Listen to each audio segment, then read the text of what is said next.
ஓம் சாந்தி. 16/5/2025 காலை முரளியின் சாரம். பாபா சொல்கிறார், இனிமையான குழந்தைகளே, உங்களுடைய அன்பு ஒரு பாபாவிடம் உள்ளது. ஏனென்றால் உங்களுக்கு எல்லையற்ற ஆஸ்தி கிடைக்கிறது. நீங்கள் மேரா பாபா, என்னுடைய பாபா என்று அன்போடு சொல்கிறீர்கள். கேள்வி: எந்த ஒரு தேகதாரி மனிதரின் பேச்சையும் பாபாவுடன் ஒப்பிட முடியாது. ஏன்? பதில்: ஏனென்றால் பாபா சொல்லும் ஒவ்வொரு சொல்லும் மகா வாக்கியம் ஆகும். அந்த மகா வாக்கியங்களை கேட்பவர்கள் மகான்களாக, அதாவது புருஷோத்தமர்களாக, உத்தம புருஷர்களாக ஆகிவிடுகிறார்கள். பாபாவின் மகா வாக்கியம் நம்மை அழகான மலர்களாக மாற்றிவிடுகிறது. மனிதர்களின் சொற்கள் மகா வாக்கியங்கள் அல்ல. அவற்றினால் மேற்கொண்டு கீழேதான் இறங்கியபடியே வந்திருக்கிறார்கள். பாடல்: இந்த உலகமே மாறினாலும் நான் மாறமாட்டேன். ஓம் சாந்தி. பாடலின் முதல் வரியில் கொஞ்சம் அர்த்தம் உள்ளது. மற்றபடி முழு பாடலும் எதற்கும் உதவாது. எப்படி கீதையில் பகவான் வாக்கு மன்மனாபவ, மத்யாஜி பவ என்ற வார்த்தைகள் சரியாக உள்ளதோ அதுபோலத்தான் இது மாவிலே சிறிதளவு உப்பு சேர்ப்பதைப் போல என்று சொல்லப்படுகிறது. இப்போது பகவான் என்று சொல்லப்படுபவர் யார்? இதையோ குழந்தைகள் நல்லபடியாக அறிந்து கொண்டனர். பகவான் என்று சிவபாபா தான் அழைக்கப்படுகின்றார். சிவபாபா வந்து சிவாலயத்தை படைக்கின்றார். எங்கே வருகின்றார்? வேஸ்யாலயத்தில், அதாவது அசுத்தமான விகாரை உலகத்திலே வருகின்றார். தாமே வந்து சொல்கின்றார், ஹே இனிமையிலும் இனிமையான செல்லமான தேடி கண்டெடுக்கப்பட்ட ஆன்மீக குழந்தைகளே என்று. கேட்பது ஆத்மாதான் அல்லவா? நாம் ஆத்மா அழிவற்றவர் என்பதை நீங்கள் அறிவீர்கள். இந்த தேகம் அழியக்கூடியது. நாம் ஆத்மா. இப்பொழுது நம்முடைய பரமபிதா பரமாத்மாவிடமிருந்து மகா வாக்கியங்களை கேட்டுக்கொண்டிருக்கின்றோம். மகா வாக்கியங்கள் ஒரு பரமபிதா பரமாத்மா உடையவைதான். அவை மகான் ஆத்மாக்களாக, ஆத்மாக்களுக்குள் உத்தமமானவர்களாக நம்மை ஆக்குகின்றன.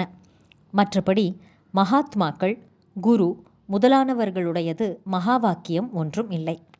சிவோகம் என்று அவர்கள் சொல்வதும் சரியான வாக்கியம் அல்ல. இப்போது நீங்கள் பாபாவிடமிருந்து மகா வாக்கியங்களை கேட்டு மனம்மிக்க மலர்களாக ஆகிறீர்கள். முள் மற்றும் மலருக்கிடையில் எவ்வளவு வித்தியாசம் உள்ளது? இப்போது குழந்தைகள், நீங்கள் அறிவீர்கள், நமக்கு மனிதர்கள் யாரும் சொல்லவில்லை. பிரம்மாவுக்குள் சிவபாபா வந்து அமர்ந்துள்ளார். அவரும் ஆத்மாவே ஆவார். ஆனால் அவர் பரமாத்மா என்று அழைக்கப்படுகிறார். இப்போது, ஹே பரமாத்மா, வாருங்கள், வந்து எங்களை பாவனம் ஆக்குங்கள் என்று பதீதமான தூய்மையற்ற ஆத்மாக்கள் அழைக்கிறார்கள். அவர்தான் பரம தந்தை, மிகவும் மேலானவராக ஆக்குபவர். நீங்கள் புருஷோத்தமர், அனைத்து ஆத்மாக்களுக்குள்ளும் உத்தம ஆத்மாவாக ஆகிறீர்கள். அவர்கள் தேவதைகள் ஆவார்கள். பரமபிதா என்ற சொல் மிகவும் இனிமையானது. சர்வவியாபி என்று சொல்லிவிடுகின்றனர் என்றால் இனிமை வருவதில்லை. உங்களிலும் கூட மிகச் சிலர்தான் மிகுந்த அன்போடு உள்ளுக்குள் நினைவு செய்கின்றனர். உலகில் மனைவி கணவரை ஸ்தூலமாக நினைவு செய்கின்றார். இங்கே ஆத்மாக்கள் பரமாத்மாவை மிகவும் அன்போடு நினைவு செய்கின்றன.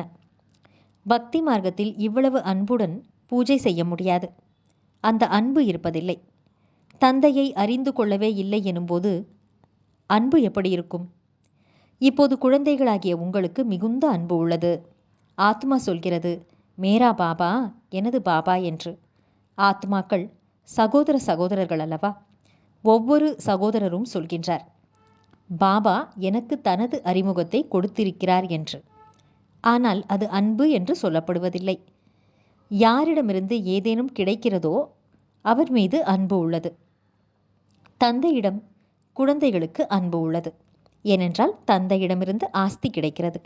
எவ்வளவு அதிகமான ஆஸ்தியோ அவ்வளவு குழந்தையின் அன்பு இருக்கும். தந்தையிடம் எந்த ஒரு ஆஸ்தியும் இல்லை, தாத்தாவிடம் உள்ளதென்றால் பிறகு தந்தையின் மீது அவ்வளவு அன்பு இருக்காது, தாத்தாவின் மீது அன்பு ஏற்பட்டுவிடும். இவரிடமிருந்து நமக்கு சொத்து கிடைக்கும் என்று புரிந்து கொள்வார்கள். இப்போதோ எல்லையற்ற தந்தை இருக்கின்றார். குழந்தைகள், நீங்கள் அறிவீர்கள், நமக்கு பாபா கல்வி கற்றுத் தருகிறார். இது மிகவும் மகிழ்ச்சி தரக்கூடிய விஷயமாகும். பகவான் நமது தந்தையாக இருக்கின்றார். அந்த படைப்பவராகிய தந்தையை யாருமே அறிந்திருக்கவில்லை. அறிந்திருக்காத காரணத்தினால் பிறகு தன்னையே தந்தை என்று சொல்லிக் கொள்கிறார்கள். நல்லது. தாரணைக்கான முக்கியமான சாரம். 1. தனக்குத்தானே உறுதி எடுத்துக்கொள்ளுங்கள். இப்போது நான் உண்மையான வருமானத்தை சம்பாதிப்பேன். தன்னை சிவாலயத்திற்கு செல்வதற்கு தகுதியானவனாக ஆக்கிக் கொள்வேன். நல்ல குழந்தையாகி ஸ்ரீமத் படி நடந்து பாபாவின் பெயரை விளங்க வைப்பேன் என்று. 2. இரக்க மனம் உள்ளவராகி தமோ பிரதானமான மனிதர்களை சத்தோ பிரதானமாக ஆக்க வேண்டும். அனைவருக்கும் நன்மை செய்ய வேண்டும். இறப்பதற்கு முன்பே அனைவருக்கும் பாபாவை நினைவுபடுத்த வேண்டும். வரதானம். ஒவ்வொரு மனித ஆத்மாவிற்கும் அவர்களது 3 காலத்தையும் தரிசனம் செய்ய வைக்கக்கூடிய தெய்வீக கண்ணாடி ஆகுக. ஒவ்வொரு மனித ஆத்மாவுக்கும் அவர்களுடைய 3 காலத்தையும் தரிசனம் செய்ய வைக்கின்ற தெய்வீக நிலைக்கண்ணாடி ஆகுக. விளக்கம்.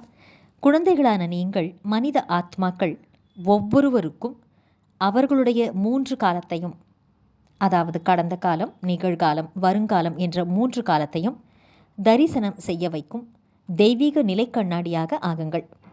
நாம் நேற்று எப்படி இருந்தோம், இன்று எப்படி இருக்கிறோம், நாளை என்னவாக மாற உள்ளோம் என்பது அவர்களுக்கு தெள்ளத் தெளிவாக தென்பட வேண்டும்.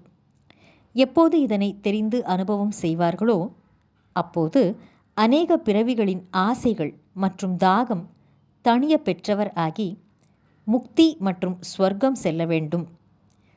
முழுமை பெறும் நேரம் இது என்பதை புரிந்து கொண்டு சுலபமாகவே தந்தையிடமிருந்து ஆஸ்தியை பெற ஈர்ப்புடன் அவர்கள் வருவார்கள்.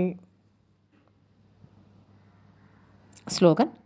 ஒரே பலம் ஒரே நம்பிக்கை என்ற பாடத்தில் சதா உறுதியாக இருந்துவிட்டால் கடலின் நடுவே சூறாவளியிலும் மிக சுலபமாகவே கடந்தேறி விடுவீர்கள்.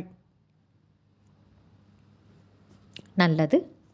இனிமையிலும் இனிமையான, வெகு காலம் கழித்து காணாமல் போய் மீண்டும் தேடி கண்டெடுக்கப்பட்டுள்ள செல்லமான குழந்தைகளுக்கு தாயும் தந்தையுமான பாப்தாதாவின் அன்பான நினைவுகள் மற்றும் காலை வணக்கம். ஆன்மீக குழந்தைகளுக்கு ஆன்மீக தந்தையின் நமஸ்காரம். ஆன்மீக தந்தைக்கு ஆன்மீக குழந்தைகளின் நமஸ்காரம். அவ்யக்த சமிக்கை.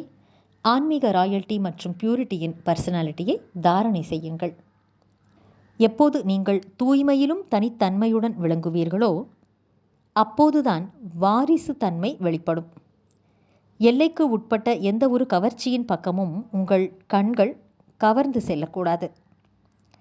வாரிசு என்றாலே அதிகாரி. எனவே இங்கே ஒருவர் ஒருபோதும் மாயையின் அடிமை ஆகாமல் எப்போதும் அதிகாரி நிலையில் பெருமிதத்துடன் இருப்பாரோ அவரே அங்கேயும் அதிகாரி ஆகின்றார். அதாவது இங்கே சங்கம யுகத்தில் அதிகாரியாக எப்போது பெருமிதத்தில் இருப்பார்களோ அங்கேயும் அவர்கள் அதிகாரியாக ஆகிறார்கள். நல்லது. ஓம் சாந்தி.